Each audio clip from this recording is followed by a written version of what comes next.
ओम श्री परमात्मने नमः। अथ चतुर्दशो अध्याय गुणत्रय विभाग योग परिचय। गीता में स्थान स्थान पर यह बात कही गई है कि प्रकृति त्रिगुणात्मक है। उसके तीनों गुणों अर्थात सत्व, रज और तम से ही विविध प्रकार की सृष्टि उत्पन्न होती है और उसमें विविध क्रियाएं होती रहती हैं। 13वें अध्याय के 21वें श्लोक में यह बात भी बताई गई थी कि पुरुष के साथ इन गुणों का संग होने से ही अच्छी बुरी योनियों में उसका जन्म होता है। अब इस अध्याय में भगवान इन तीनों गुणों के विषय में विस्तार पूर्वक बताएंगे कि इन गुणों की क्या क्या विशेषताएं हैं, इनके पारस्परिक व्यवहार कैसे होते हैं और उनका मनुष्य और सृष्टि पर क्या प्रभाव पड़ता है। इसलिए इस अध्याय का नाम गुणत्रय विभाग योग रखा गया है। इस विषय की अवतारणा करते हुए भगवान कहते हैं, श्लोक 1। श्री भगवान ने कहा, हे अर्जुन, ज्ञानों में अति उत्तम परम ज्ञान को मैं फिर कहूँगा, जिसको जानकर सब मुनिजन इस संसार से मुक्त होकर परम सिद्धि को प्राप्त हो गए हैं। प्रकृति के तीनों गुण सब तत्वों में अनुगत। इस श्लोक में दो मुख्य बातें कही गई हैं। पहली बात तो यही है कि इन गुणों के विषय में ज्ञान को भगवान ने अति उत्तम परम ज्ञान कहा है, और दूसरी बात यह है कि इस ज्ञान को जानकर मननशील व्यक्ति संसार से मुक्त होकर परम सिद्धि को प्राप्त हो जाता है। गुणों के विषय में जानने को भगवान ने बहुत महत्वपूर्ण बताया है। परम शब्द का अर्थ होता है सर्वोत्कृष्ट या अति गूढ़।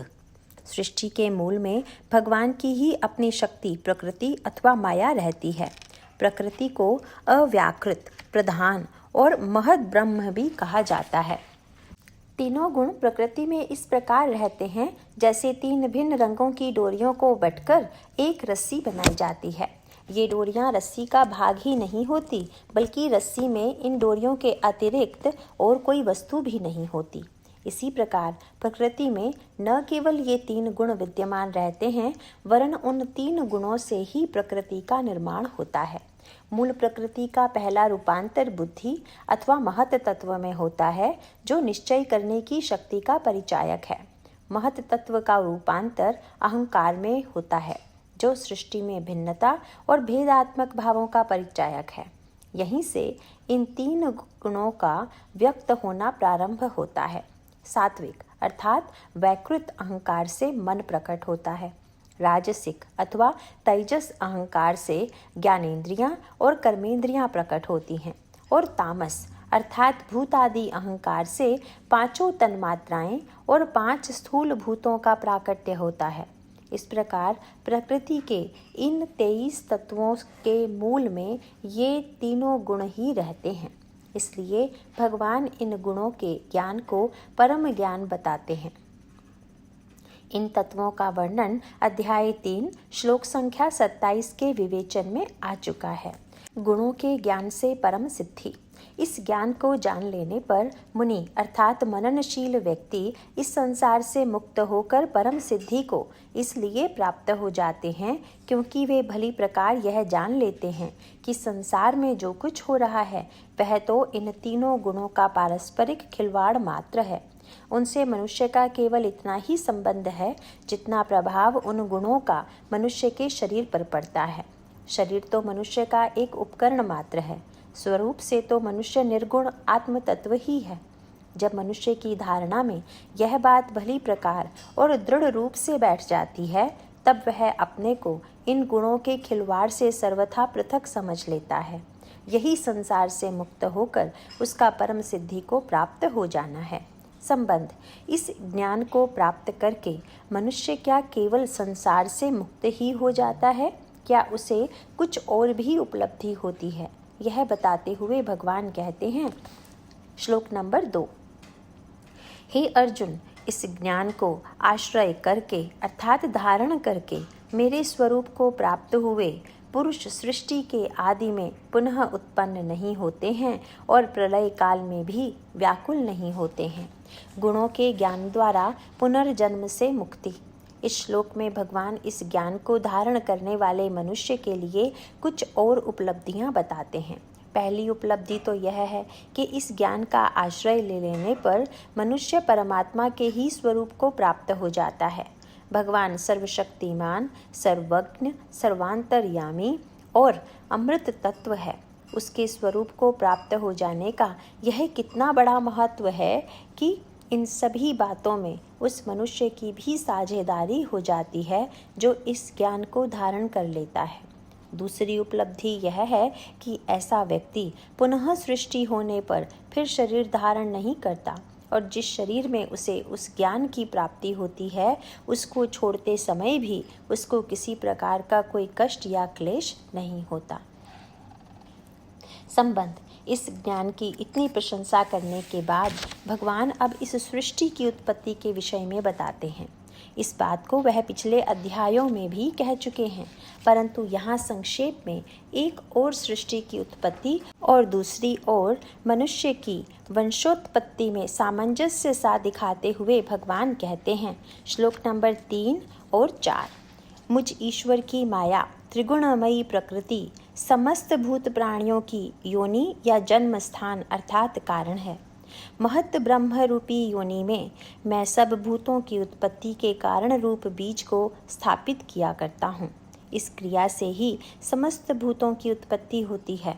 तथा हे अर्जुन, नाना प्रकार की सब योनियों में जितनी मूर्तियाँ अर्थात शरीर उत्पन्न होते हैं उन सब की त्रिगुणमयी माया तो गर्भ को धारण करने वाली माता है और मैं बीज को स्थापित करने वाला पिता हूँ।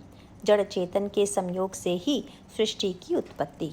इन श्लोकों में प्रयुक्त महत ब्रह्म पद को समझ लेना उचित होगा। अपने से उत्पन्न होने वाली समस्त वस्तुओं और क्रियाओं से बड़ी शक्ति होने के कारण और अपने विकारों को धारण करने वाली शक्ति होने से प्रकृति को इन श्लोकों में महत ब्रह्म कहा गया है। यह प्रकृति रूपी माया जड़ है। उसमें अपने आप किसी वस्तु को उत्पन्न करने की शक्ति वैसे ही नहीं है जैसे पृथ्वी में स्वयं किसी अंकुर को उत्पन्न करने की शक्ति नहीं है, परंतु जब उसमें बीज की स्थापना कर दी जाती है तब उससे अंकुर फूटते हैं। इसी प्रकार भगवान अपने चेतन रूपी बीज को जब जड़ प्रकृति में स्थापित करते हैं तो उस जड़ चेतन का संयोग होने पर सब भूतों की उत्पत्ति होती है। भूत उनको कहते हैं जिनका भौतिक आभास होता है। इंद्रियों के अनुभव में आने वाले सभी आभास भौतिक आभास कहलाते हैं। इन आभासों की उत्पत्ति का आधार अविद्या, कामना और कर्म है और उन सब से ही इन आभासों के स्वरूप का निश्चय होता है। संबंध। पिछले अध्यायों तक यह बात स्पष्ट की गई थी कि आत्मा और प्रकृति दोनों परस्पर विरोधी तत्व हैं और वास्तव में उनके संयोग का कोई कारण हो ही नहीं सकता, परंतु यहाँ उनके संयोग का उल्लेख आया है तो यह प्रश्न उठता है कि वह कौन सी शक्ति है जो इस तरह के परस्पर विरोधी तत्वों के संयोग का कारण बनती है और जो मनुष्य के सत या असत योनियों में आने का भी कारण बन जाती है। वास्तव में संयोग न होने पर भी संयोग की प्रतीति होती है। इसका कारण बताते हुए भगवान कहते हैं, श्लोक नंबर 5, हे अर्जुन, सत्वगुण, रजोगुण और तमोगुण ऐसे यह प्रकृति से उत्पन्न हुए तीनों गुण इस अविनाशी जीवात्मा को शरीर में बांधते हैं। तीनों गुण ही आत्मा और प्रकृति के संयोग के कारण। यहाँ जो गुण शब्द का प्रयोग किया गया है वह पारिभाषिक है, अर्थात उसका विशेष अर्थ है। साधारण अर्थों में गुण शब्द का प्रयोग उत्तमता, ख्याति, उपयोग, लक्षण आदि के रूप में होता है, परंतु यहाँ गुण एक बांधने वाली शक्ति के रूप में प्रयोग हुआ है। गुण का अर्थ रस्सी भी होता है और इससे मिलता जुलता अर्थ ही इस श्लोक में लिया गया है। ये तीनों गुण क्षेत्रज्ञ जीवात्मा के अधीन होते हुए भी अविद्या के कारण क्षेत्रज्ञ को मानो बांध ही लेते हैं। यहाँ यह समझ लेना आवश्यक है कि अविनाशी जीवात्मा विनाशशील आभास रूपी प्रकृति से वास्तव में बंधता नहीं है, परंतु बंधता हुआ सा प्रतीत होता है। इस विषय में गोस्वामी तुलसीदास जी की यह उपमा याद रखनी चाहिए, जिसमें उन्होंने इस बंधन को ऐसा बताया था जैसे बंदर और तोते वास्तव में बंधे हुए न होते हुए भी अपने आप को बंधा हुआ मान लेते हैं और मदारी या बहेलिए द्वारा पकड़ लिए जाते हैं। संबंध। अब सत्व गुण का स्वरूप बताते हुए भगवान यह कहते हैं कि यह जीवात्मा को किस प्रकार बंधन में डालता है। श्लोक नंबर 6। हे निष्पाप, उन तीनों गुणों में प्रकाश करने वाला निर्विकार सत्व गुण निर्मल होने के कारण आत्मा को सुख की आसक्ति से और ज्ञान की आसक्ति से अर्थात ज्ञान के अभिमान से बांधता है। सतोगुण द्वारा सुख और ज्ञान की आसक्ति से आत्मा का बंधन। सत्व गुण इन तीनों गुणों में निर्मल गुण है। यह गुण प्रकाशशील है और इसमें किसी प्रकार का दोष नहीं है। ऐसा होने पर भी यह जीवात्मा को सुख की आसक्ति से बांधता है। इसका तात्पर्य यह है कि इसके आलंबन से आत्मा को विषयों के साथ संपर्क होने से ऐसा अनुभव होता है कि मैं सुखी हूँ। यह अनुभव मिथ्या ही है, क्योंकि विषयों में सुख है ही नहीं। सुख का केवल आभास होता है। यह आभास अविद्या से होता है। सुख का आभास जब होता है तो उस समय यह समझना चाहिए कि आत्मा सतोगुण से प्रभावित है। सुख के अतिरिक्त यह ज्ञान के संग से भी आत्मा को बांधता है। वास्तव में सुख की अनुभूति का आधार ज्ञान ही है। यहाँ ज्ञान से तात्पर्य बोध शक्ति का है, तत्व ज्ञान का नहीं। ऐसा भान होना कि मुझे ज्ञान है, यही आत्मा का सुख की आसक्ति से बंधना है। कारण यह है कि आत्मा तो स्वयं ज्ञान स्वरूप है, परंतु उसका अभिमान होना आत्मा का अपनी वास्तविक गुणातीत अवस्था से वंचित हो जाना है। संबंध। रजोगुण का स्वरूप और उसके द्वारा जीवात्मा के बांधे जाने के विषय में भगवान बताते हैं। श्लोक नंबर 7। हे अर्जुन, राग रूप रजोगुण को कामना और आसक्ति से उत्पन्न हुआ जान। वह इस जीवात्मा को कर्मों की ओर उनके फल की आसक्ति से बांधता है। रजोगुण द्वारा कर्म और कर्म फल की आसक्ति से आत्मा का बंधन। रजोगुण को तृष्णा और आसक्ति से उत्पन्न होने वाला बताया गया है। अप्राप्त वस्तु को प्राप्त करने की जो इच्छा मन में होती है वह तृष्णा कहलाती है, और प्राप्त विषयों में मन की जो अनुकूल वृत्ति होती है और उससे सुख की आशा रहती है वह आसक्ति कहलाती है। इन दोनों से उत्पन्न होने वाले रजोगुण को रागात्मक कहने का तात्पर्य यह है कि तृष्णा और आसक्ति जीवात्मा का धर्म नहीं है, अर्थात जीवात्मा के स्वरूप का अंग नहीं है, परंतु रजोगुण के प्रभाव में आने पर वह इन दोनों के रंगों से रंगा हुआ सा प्रतीत होता है। इसके कारण कर्मों में और उनसे प्राप्त होने वाले फलों में जीवात्मा की प्रवृत्ति हो जाती है। संबंध। तमोगुण का स्वरूप बताते हुए जीवात्मा को उसके द्वारा बांधे जाने की रीति स्पष्ट करते हुए भगवान कहते हैं। श्लोक नंबर 8। हे अर्जुन, सब देहाभिमानियों के मोहने वाले तमोगुण को अज्ञान से उत्पन्न हुआ जान। वह इस जीवात्मा को प्रमाद, आलस्य और निद्रा के द्वारा बांधता है। तमोगुण द्वारा आलस्य, निद्रा से आत्मा का बंधन। इस श्लोक में यह बताया गया है कि तमोगुण की उत्पत्ति अज्ञान से होती है और वह देहधारियों को मोहित करने वाली शक्ति है। तमोगुण से अज्ञान बढ़ता है और अज्ञान से तमोगुण उसी प्रकार बढ़ता है जिस प्रकार बीज से वृक्ष उत्पन्न होता है और वृक्ष से बीज। वस्तुओं के यथार्थ स्वरूप को नहीं समझना अज्ञान है। इसके कारण जीवात्मा को यथार्थ का बोध समाप्त हो जाता है और उसके स्थान पर विपरीतार्थ का ग्रहण होता है, अर्थात धर्म अधर्म लगता है और अधर्म धर्म लगता है। सत्य बोलना हानिकर लगता है और असत्य भाषण में लाभ दिखाई देता है। यही भाव जीवात्मा को मोहित करने वाला कहा जाता है। मोह उत्पन्न होने पर जीवात्मा का स्वाभाविक विवेक सो जाता है। तमोगुण के प्रभाव में आकर जीवात्मा की प्रमाद, आलस्य और निद्रा में प्रवृत्ति होती है। अंतःकरण, इंद्रियों और शरीर द्वारा जब व्यर्थ चेष्टाएं होती हैं तो यह उनका प्रमाद कहलाता है। प्रमाद होने पर अंतःकरण में भांति भांति के कुविचार या निरर्थक विचार आते रहते हैं। इंद्रियों द्वारा और शरीर द्वारा व्यर्थ के कामों में प्रवृत्ति होने लगती है।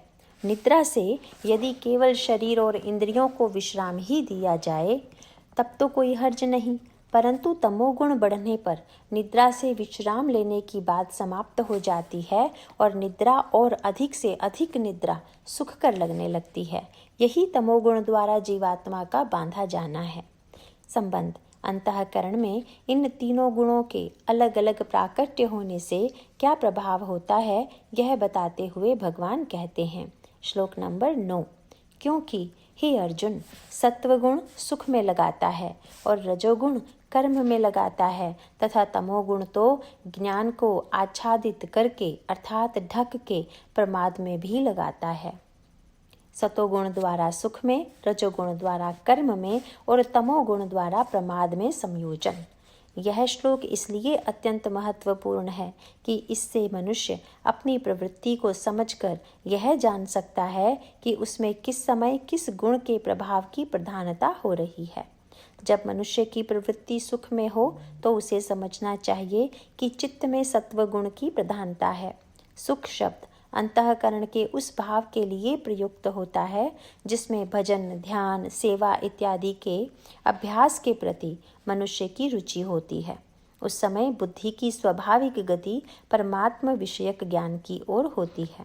रजोगुण की प्रधानता होने पर चित्त की गति उन कर्मों की ओर होती है जो लोक में अथवा परलोक में सुख भोग के लिए किए जाते हैं। यद्यपि ये कर्म शास्त्रानुमोदित हो सकते हैं, परंतु कामना के कारण किए जाने से ये बंधनकारी होते हैं। इनमें पढ़ने पर मनुष्य विविध प्रकार की चेष्टाएं करता है। वे चेष्टाएं धर्मयुक्त होने पर भी उनका लक्ष्य केवल कर्तव्य पालन नहीं, वर्ण भोगों की प्राप्ति होती है। चित्त के तमोगुण द्वारा रंगे जाने पर मनुष्य की वह विवेक शक्ति समाप्त हो जाती है जिससे कर्तव्य अथवा अकर्तव्य का निर्णय हो।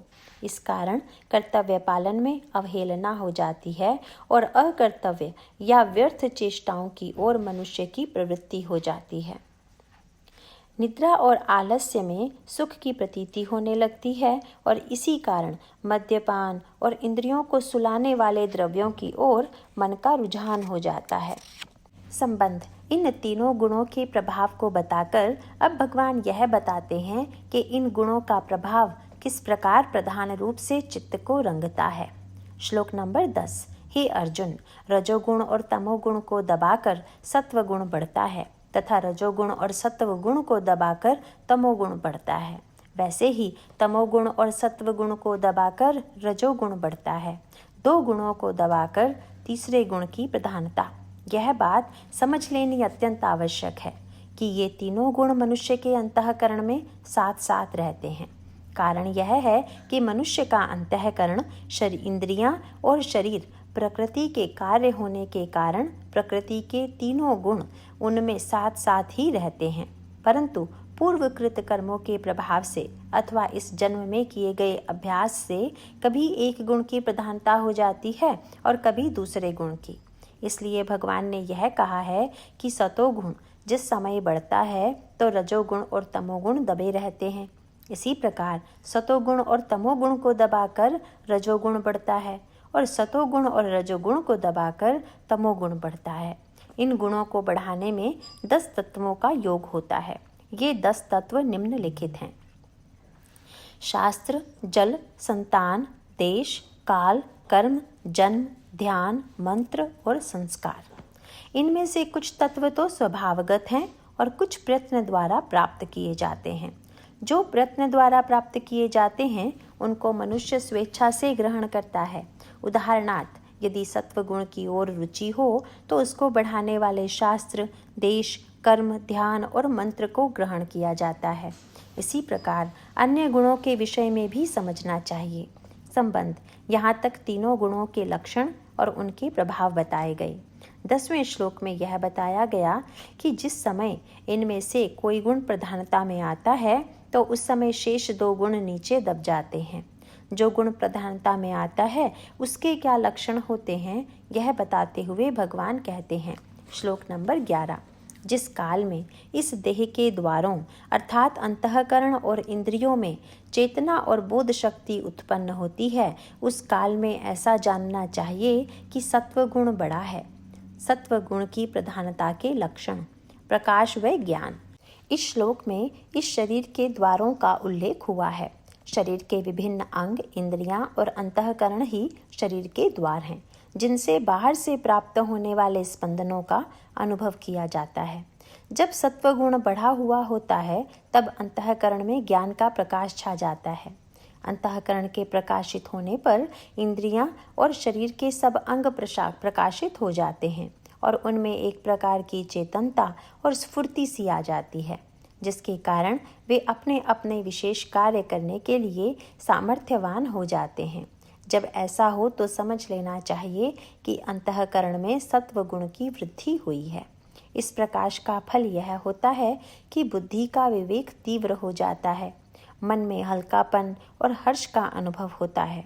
इंद्रियों और शरीर को सन्मार्ग में विचरण करने में स्फूर्ति की प्रतीति होती है।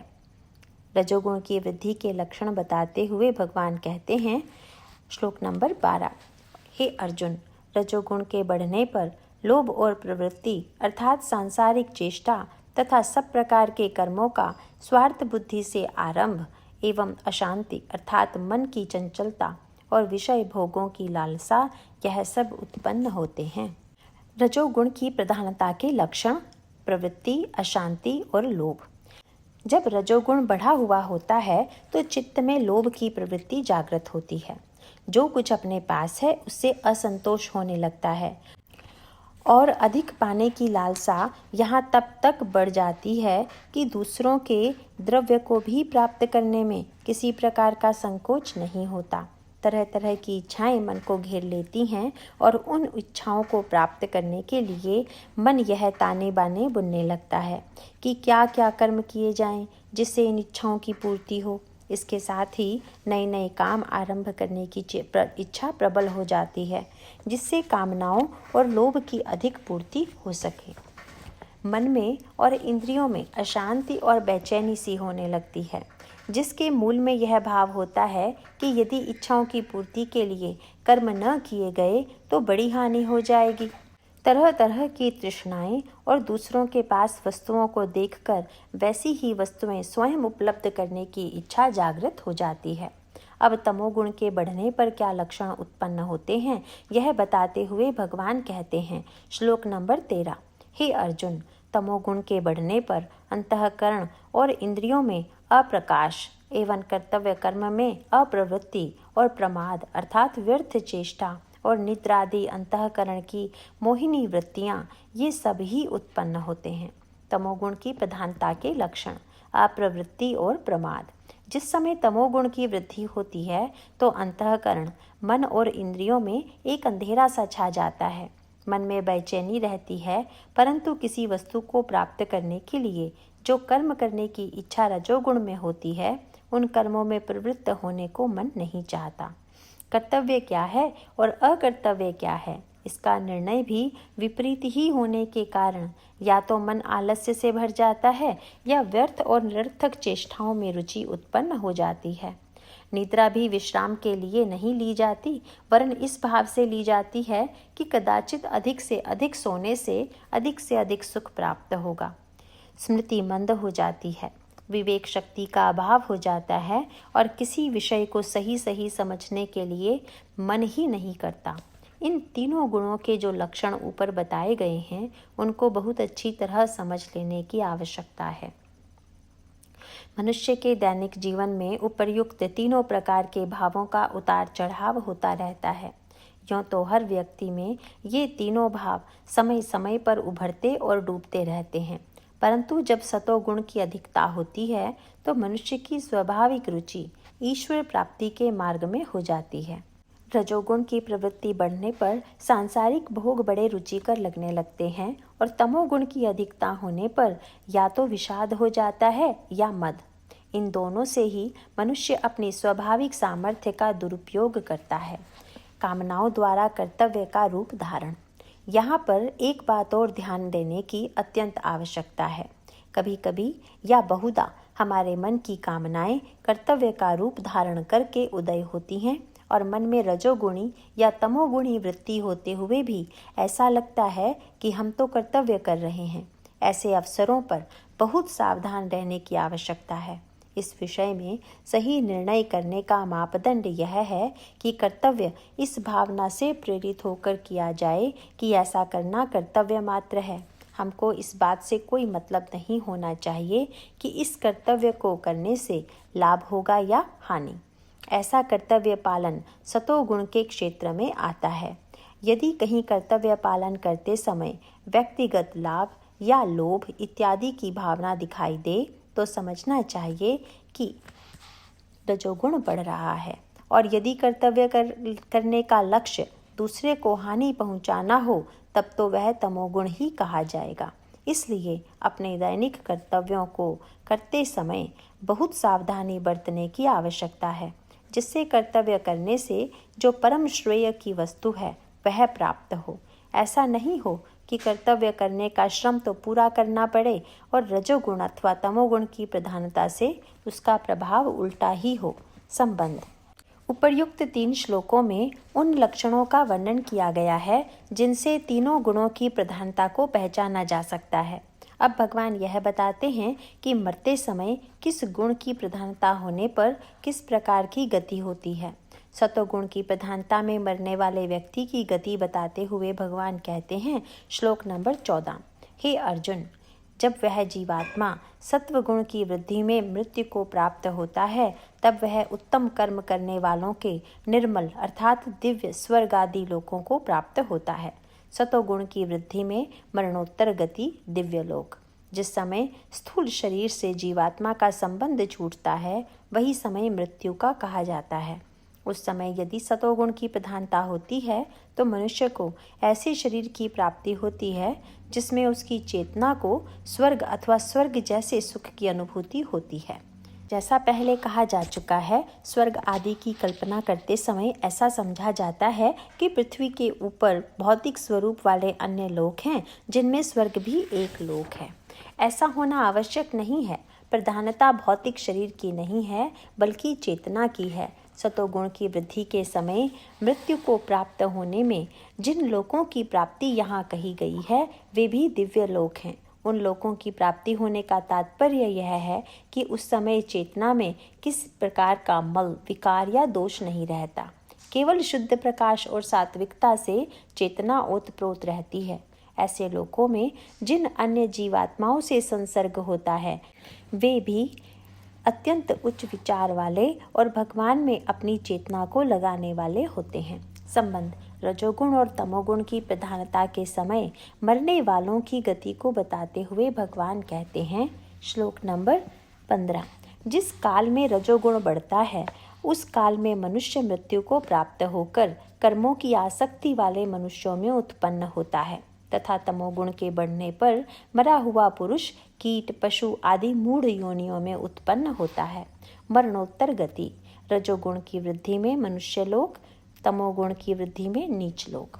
जिस समय रजोगुण की प्रधानता होती है उस समय मरने पर मनुष्य शरीर की प्राप्ति होती है, परंतु यह मनुष्य शरीर ऐसे वातावरण में जन्म लेता है जहाँ पर कर्मों और कर्मों से प्राप्त होने वाले भोगों में ही मनुष्यों की आसक्ति होती है। यदि तमोगुण की वृद्धि के समय मृत्यु प्राप्त होती है तो पशु पक्षी कीट पतंग इत्यादि योनियों में शरीर की प्राप्ति होती है जिनमें कष्ट भोग की ही प्रधानता होती है और नवीन कर्म करने की स्वतंत्रता नहीं होती। यहाँ यह बात अच्छी तरह समझ लेनी चाहिए कि मनुष्य योनि में जन्म लेने पर कर्म की स्वतंत्रता बताई गई है। इसका तात्पर्य यह है कि मनुष्य योनि में जन्म लेने पर एक सुवर्ण अवसर यह प्राप्त होता है कि मनुष्य अपने कर्मों को निष्काम भाव से करके भगवत प्राप्ति का असीम आनंद पा सकता है, जिसके बाद फिर शरीर में पुनर्जन्म नहीं लेना पड़ता। दिव्य लोकों में भोगों की प्रचुरता बताई जाती है और उन योनियों में इच्छित भोग प्राप्त करने के लिए कर्म नहीं करना पड़ता। यूँ तो ये योनियाँ सुखकर हैं, परंतु भगवत प्राप्ति के लिए पुनः मनुष्य योनि में ही जन्म लेना पड़ता है। इसलिए 6 अध्याय के श्लोक संख्या 41 में यह बताया गया था कि जो लोग योग साधन की चेष्टा करते समय मृत्यु को प्राप्त होते हैं उनमें यदि साधन के प्रति श्रद्धा में कोई कमी न आई हो परंतु साधन करने की तत्परता में कमी हुई हो तो वे पहले उत्तम लोकों में स्वर्ग सुख की प्राप्ति करते हैं और फिर मनुष्य शरीर धारण करते हैं। ऐसे योग भ्रष्ट जीव पुण्यवान संपन्न लोगों के यहाँ अथवा योगियों के यहाँ जन्म लेते हैं। नियम यह है कि सत्कर्मों का फल स्वर्ग सुख की प्राप्ति है, परंतु उस सुख भोग में वे पुण्य व्यर्थ हो जाते हैं जो सत्कर्मों के द्वारा संचित किए जाते हैं। पुण्य समाप्त होने पर पुनः मनुष्य शरीर की प्राप्ति होती है, केवल जिसमें परमात्मा की प्राप्ति का अवसर रहता है। संबंध। अब यह प्रश्न उठता है कि मनुष्य के लिए क्या करना उचित है जिससे मन और शरीर में सतोगुण की प्रधानता अधिक रहे। यह बताते हुए भगवान कहते हैं, श्लोक नंबर 16, सात्विक कर्म का तो सात्विक अर्थात सुख, ज्ञान और वैराग्य आदि निर्मल फल कहा गया है, और राजस कर्म का फल दुख एवं तामस कर्म का फल अज्ञान कहा गया है। सात्विक कर्मों का फल सतोगुण। इस श्लोक में श्रेष्ठ कर्म का फल सुख, ज्ञान और वैराग्य आदि सतोगुण प्रधान प्रवृत्तियां बताई गई हैं। इसलिए यह तो पहले ही निश्चित हो जाता है कि सत्कर्म करने में समय का सदुपयोग करना कितना आवश्यक है। साधारणतया धर्म पालन के लिए जो कुछ भी किया जाता है वह सब सत्कर्म की श्रेणी में आता है। धर्म क्या है, इस विषय में मनुस्मृति में निम्नलिखित प्रमाण दिया गया है।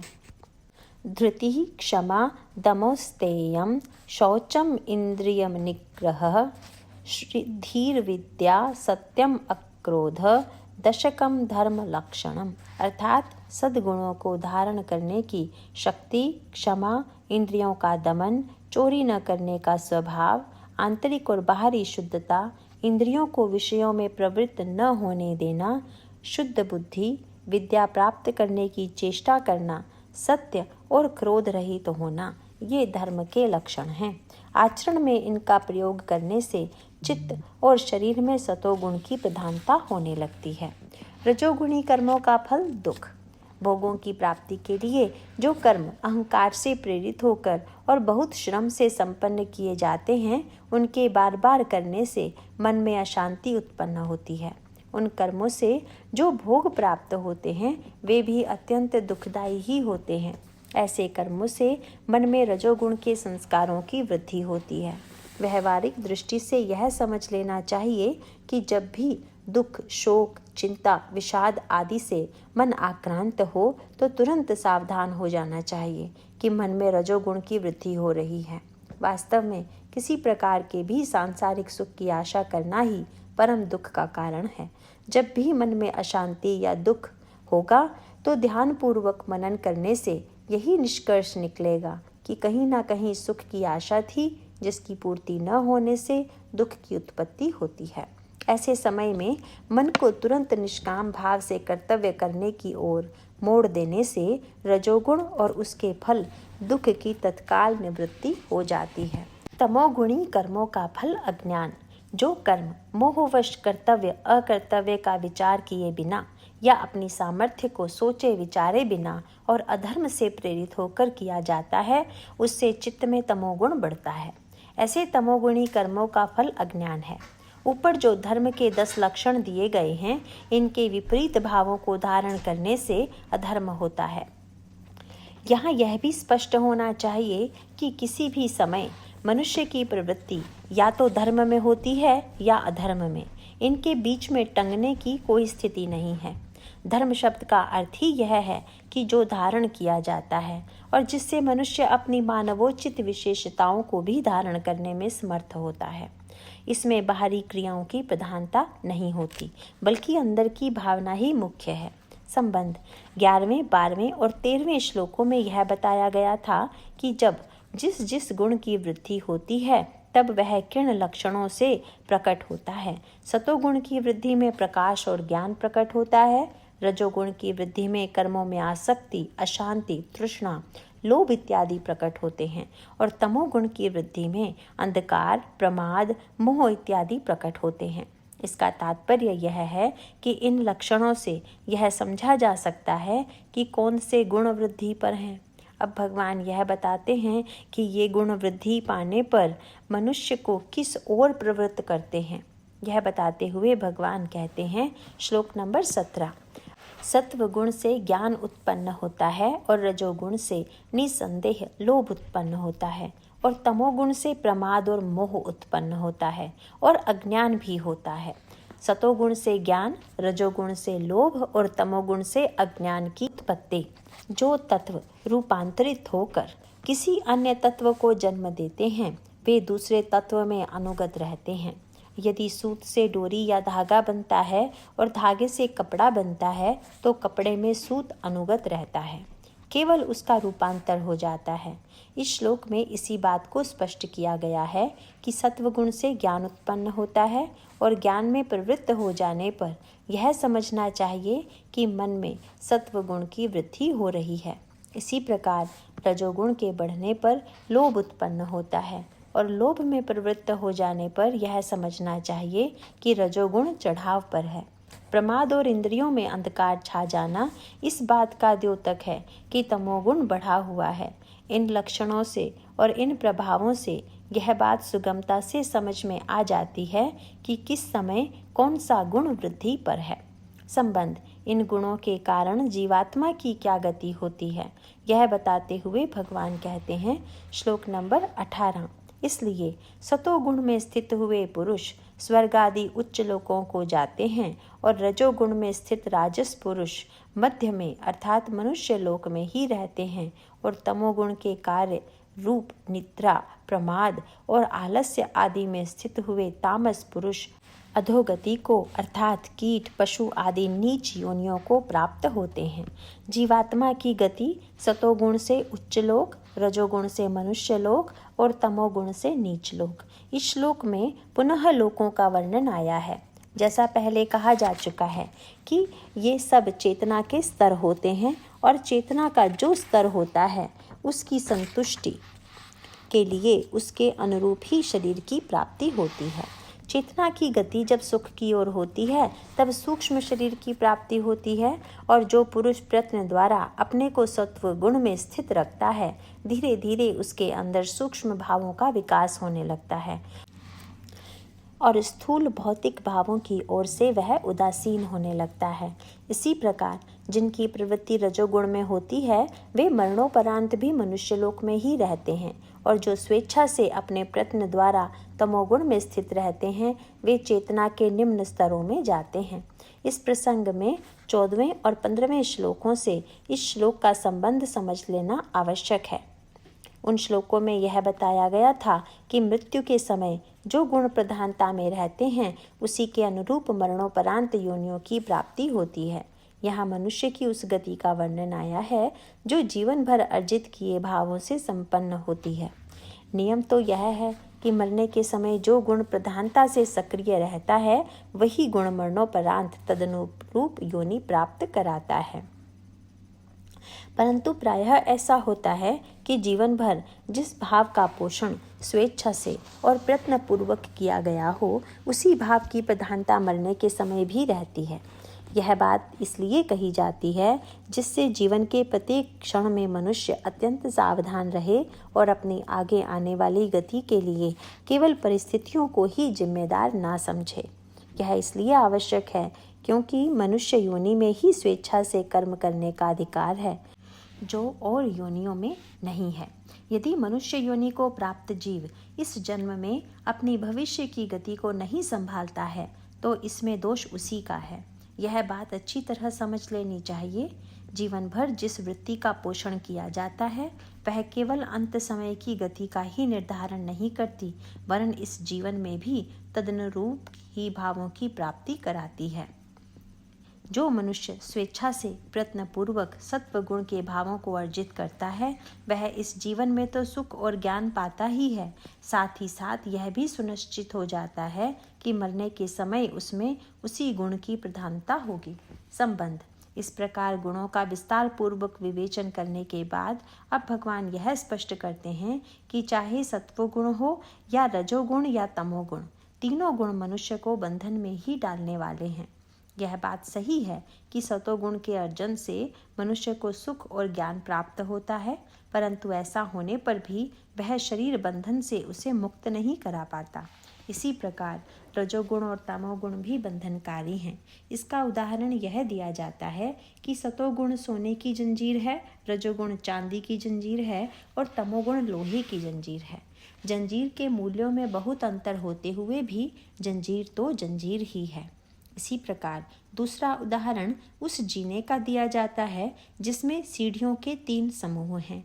नीचे की सीढ़ियाँ तमोगुण के समान हैं, बीच की सीढ़ियाँ रजोगुण और ऊपर की सीढ़ियाँ सतोगुण के समान हैं। यदि इस जीने द्वारा ऊपर के कमरे में जाना अभीष्ट हो तो नीचे की सीढ़ियों को चढ़कर बीच की सीढ़ियों पर पहुंचना पड़ेगा। बीच की सीढ़ियों पर चढ़कर ऊपर की सीढ़ियों पर जाना होगा और फिर ऊपर की सीढ़ियों को छोड़कर कमरे में जाना होगा।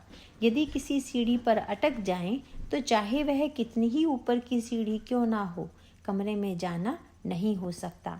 इसी प्रकार गुणों को बताते हुए भगवान कहते हैं, श्लोक नंबर 19, हे अर्जुन, जिस काल में दृष्टा तीनों गुणों के सिवाय अन्य किसी को करता नहीं देखता है और तीनों गुणों से अति परे सच्चिदानंद घन स्वरूप मुझ परमात्मा को तत्व से जानता है, उस काल में वह पुरुष मेरे स्वरूप को प्राप्त होता है।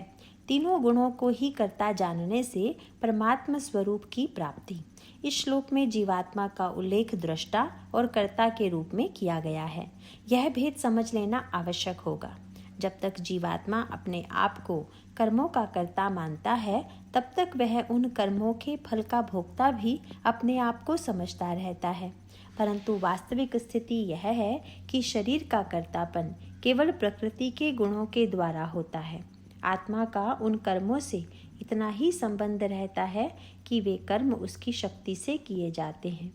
ऐसा होते हुए भी जीवात्मा की वास्तविक स्थिति उन सब कर्मों और उनके फलों से तटस्थता की ही है। इस संबंध में 13वें अध्याय का 22वां श्लोक उल्लेखनीय है।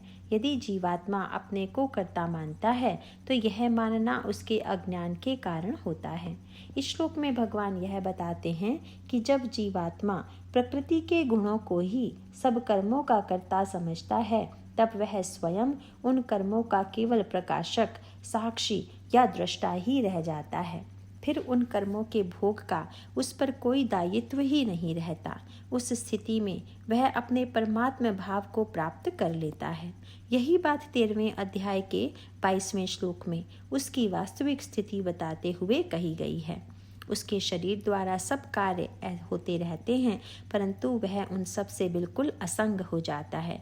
यहाँ इतना और समझ लेना आवश्यक है कि बाहरी चिन्हों से देखते हुए कभी कभी ऐसा होता है कि एक मनुष्य जो तमोगुण से पूर्णतया आच्छादित है, वह बिल्कुल निष्क्रिय दिखाई देता है।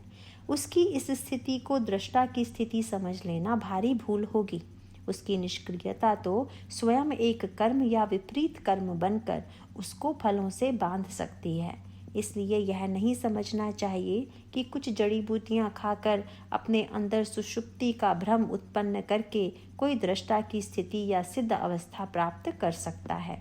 यह तो तमोगुण की प्रधानता कही जाएगी, जो मनुष्य को अधोगति में डालने वाली है। इसी प्रकार रजोगुण में स्थित होने पर कभी कभी बाहरी परिस्थितियों के धक्के से मनुष्य स्तब्ध या जड़वत हो जाता है। उसको भी दृष्टा की स्थिति समझना भारी भूल है।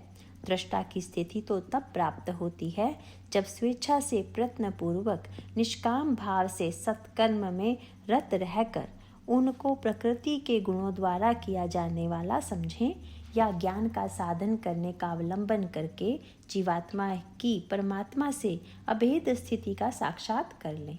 जब सारे कार्यों को गुणों के द्वारा किए जाने वाला समझ लिया जाता है, तब मनुष्य दृष्टा भाव में स्थित होकर भगवत भाव को प्राप्त कर लेता है। संबंध इस बात को बलपूर्वक कहने के बाद भगवान बताते हैं, श्लोक नंबर 20, यह पुरुष इस स्थूल शरीर की उत्पत्ति के कारण रूप तीनों गुणों को उल्लंघन करके जन्म, मृत्यु, वृद्धावस्था और सब प्रकार के दुखों से मुक्त हुआ परमानंद को प्राप्त होता है। गुणातीत मनुष्य को परमानंद की प्राप्ति। इस श्लोक में भगवान ने यह स्पष्ट किया है कि शरीर की उत्पत्ति इन तीनों गुणों की अंतर क्रियाओं से ही होती है।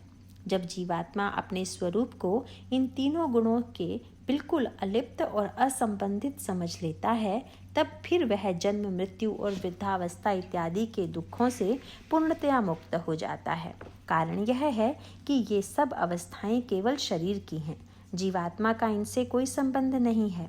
जीवात्मा यदि अज्ञान के कारण शरीर की इन अवस्थाओं को अपनी अवस्था समझ लेता है, तो फिर अपने को जन्म लेने वाला, मृत्यु को प्राप्त होने वाला, वृद्ध होने वाला और इन सब से प्राप्त होने वाले दुखों को भोगने वाला समझकर भांति भांति के कष्ट उठाता है। संबंध। यहाँ एक स्वाभाविक प्रश्न उठता है कि चाहे स्वेच्छा से हो या अनिच्छा से हो, शरीर तो प्राप्त हो ही गया। अब इस शरीर के भाव को प्राप्त होने पर गुणों का किस प्रकार उल्लंघन किया जाए? इसलिए अर्जुन पूछते हैं। श्लोक नंबर 21। अर्जुन ने कहा, इन तीनों गुणों से अतीत हुआ पुरुष किन किन लक्षणों से युक्त होता है और किस प्रकार के आचरण वाला होता है? तथा हे प्रभो, मनुष्य किस उपाय से इन तीनों गुणों से अतीत होता है? गुणातीत पुरुष के लक्षणों और आचरण की जिज्ञासा। इस श्लोक में अर्जुन ने 3 प्रश्न किए हैं। पहला प्रश्न तो यह है कि जो तीनों गुणों का उल्लंघन कर जाता है, उस मनुष्य के लक्षण क्या हैं? यह जानना इसलिए आवश्यक है क्योंकि यदि मनुष्य साधक है तो वह अपनी स्थिति को भली प्रकार परखना चाहेगा कि मैं किस स्तर पर हूँ और मेरे अंदर क्या कमी है। इसका निश्चय अपने अंदर प्रकट होने वाले लक्षणों से किया जा सकता है। इसलिए पहला प्रश्न तो यह है कि मनुष्य के चित्त में किस प्रकार के भाव उदय हों जिनसे वह गुणों को उल्लंघन करने के मार्ग में अपनी स्थिति समझ सके। अर्जुन द्वारा दूसरा प्रश्न यह है कि ऐसा होने पर मनुष्य के आंतरिक और बाहरी आचरण किस प्रकार के होंगे। हर आचरण के पीछे उसका प्रेरक विचार होता है, जिसे आंतरिक आचरण कहा जा सकता है, और हर प्रेरक विचार के बाद मनुष्य के द्वारा की गई क्रिया होती है, जिसे उसका बाहरी आचरण समझा जा सकता है। इसलिए अर्जुन का दूसरा प्रश्न इन आचरणों के विषय में है।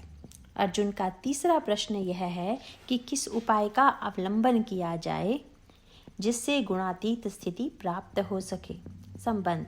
इन प्रश्नों का उत्तर देते हुए भगवान लक्षण और आचरण के संबंध में 4 श्लोकों द्वारा उत्तर देते हैं। लक्षण और आचरण दोनों परस्पर एक दूसरे के आश्रित हैं। जैसे लक्षण होते हैं उसके अनुरूप ही आचरण होता है और उन आचरणों से लक्षणों की पुष्टि होती है। इन दोनों के विषय में भगवान बताते हुए भगवान कहते हैं, श्लोक नंबर 22। श्री भगवान ने कहा, हे अर्जुन, जो पुरुष सत्वगुण के कार्य रूप प्रकाश को और रजोगुण के कार्य रूप प्रवृत्ति को तथा तमोगुण के कार्य रूप मोह को भी न तो प्रवृत्त होने पर बुरा समझता है और न निवृत्त होने पर उनकी आकांक्षा करता है। गुणातीत के लक्षण। इस श्लोक में लक्षणों की प्रधानता है। इसको समझाते हुए भगवान बताते हैं कि सत्वगुण के प्रभाव से तो इंद्रियों में प्रकाश होता है, रजोगुण के प्रभाव से कर्मों में प्रवृत्ति होती है और तमोगुण के प्रभाव से मोह होता है। हृदय में इन तीनों भावों में से कोई भी भाव उदय हो, उसमें मनुष्य अपनी क्रिया नहीं समझे और न इसमें से किसी भी भाव के निवृत्त हो जाने पर उस भाव के पुनरावर्तन की इच्छा करे। यह बात बहुत सावधानी से समझनी चाहिए। प्राकार अंतर में इसका तात्पर्य यह हुआ कि यदि मन में सतोगुण का भाव उदय होकर किसी प्रकार निवृत्त हो जाए तो उस भाव के पुनरावर्तन की इच्छा नहीं हो, और यदि मन में रजोगुण या तमोगुण का भाव आ जाए तो उसे अपना दोष नहीं समझे। यह बात ऊपर से सुनने में तो बड़ी अटपटी लगती है कि सतोगुण का इतना वर्णन करने के बाद उससे निवृत्त होने पर उसके पुनरावर्तन की इच्छा भी नहीं की जाए और तमोगुण में प्रवृत्त होने पर उसे दोष नहीं समझा जाए।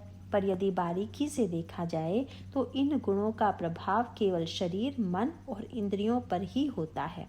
जीवात्मा उनसे बिल्कुल असंग है।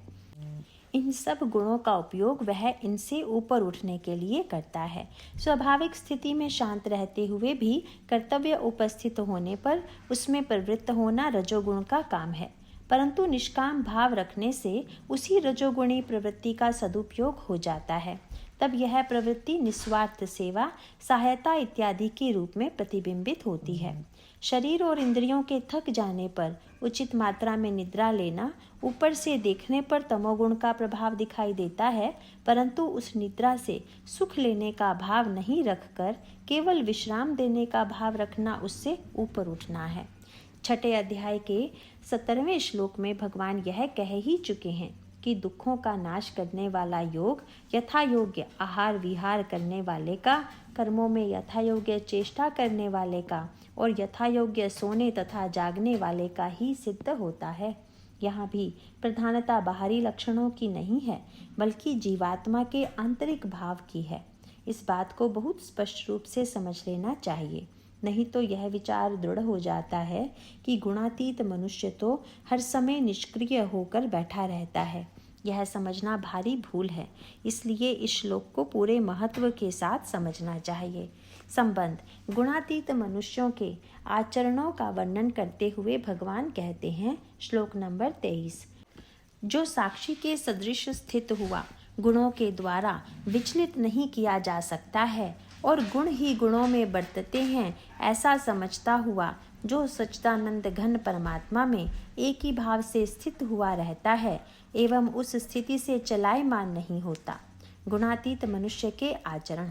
गुणातीत मनुष्य सब आवश्यक कर्तव्य कर्म करते हुए भी गुणों के द्वारा इसलिए विचलित नहीं किया जा सकता क्योंकि वह अपने आप को शरीर से, जो गुणों का ही प्रकट कार्य है, बिल्कुल पृथक समझता है।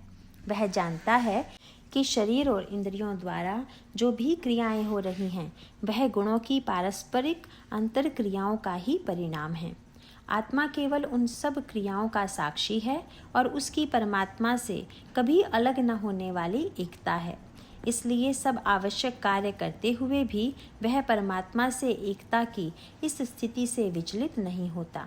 संबंध बाहर से प्राप्त होने वाले स्पंदनों के प्रति गुणातीत मनुष्य की क्या प्रतिक्रिया होती है, यह बताते हुए भगवान कहते हैं, श्लोक नंबर 24, जो निरंतर आत्मभाव में स्थित हुआ दुख सुख को समान समझने वाला है तथा मिट्टी, पत्थर और सुवर्ण में समान भाव वाला और धैर्यवान है तथा जो प्रिय और अप्रिय को बराबर समझता है और अपनी निंदा स्तुति में भी समान भाव वाला है।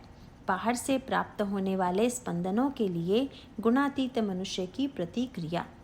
23वें श्लोक में बताई गई विधि से गुणातीत मनुष्य परमात्मा से अपनी स्वाभाविक एकता की स्थिति में दृढ़ रहता है। इस प्रकार वह निरंतर आत्मभाव में स्थित रहता है। सुख और दुख के निमित्तों के प्राप्त होने पर वह वास्तव में किसी उद्वेग को अपने पास नहीं फटकने देता। न तो सुख के निमित्त प्राप्त होने पर हर्ष से फूलकर कुप्पा होता है और न दुख के निमित्त प्राप्त होने पर टूटकर बिखर जाता है। सांसारिक भोगों की प्राप्ति में उसकी प्रतिक्रिया समान रूप से एक सी रहती है। वह हर परिस्थिति को अपने जीवन के परम लक्ष्य की प्राप्ति के लिए उपयोगी बना लेता है। अच्छे कर्मों के फलस्वरूप सुख और द्रव्य की प्राप्ति होने पर वह दान देने में प्रवृत्त होता है और प्रतिकूल फलों की प्राप्ति में वह निरंतर दृढ़ता पूर्वक भगवान का स्मरण करने का स्वर्ण अवसर देखता है। निंदा और स्तुति को भी वह केवल शरीर तक ही पहुँचने वाला समझता है। आत्मभाव में पूर्ण रूप से स्थित होने के कारण न उस पर निंदा का प्रभाव होता है न स्तुति का।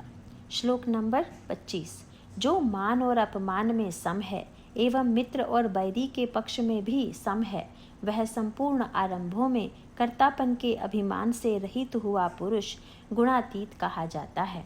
मान अपमान में गुणातीत मनुष्य की समता। मान और अपमान की प्राप्ति को भी वह केवल शरीर तक ही सीमित समझता है। सम्मान प्राप्त होने पर उसका हृदय भगवान के प्रति कृतज्ञता से भर जाता है और अपमान की प्राप्ति को वह दोषों के आत्मनिरीक्षण का अवसर समझता है। अपनी ओर से वह किसी से मित्र अथवा शत्रु का भाव नहीं रखता।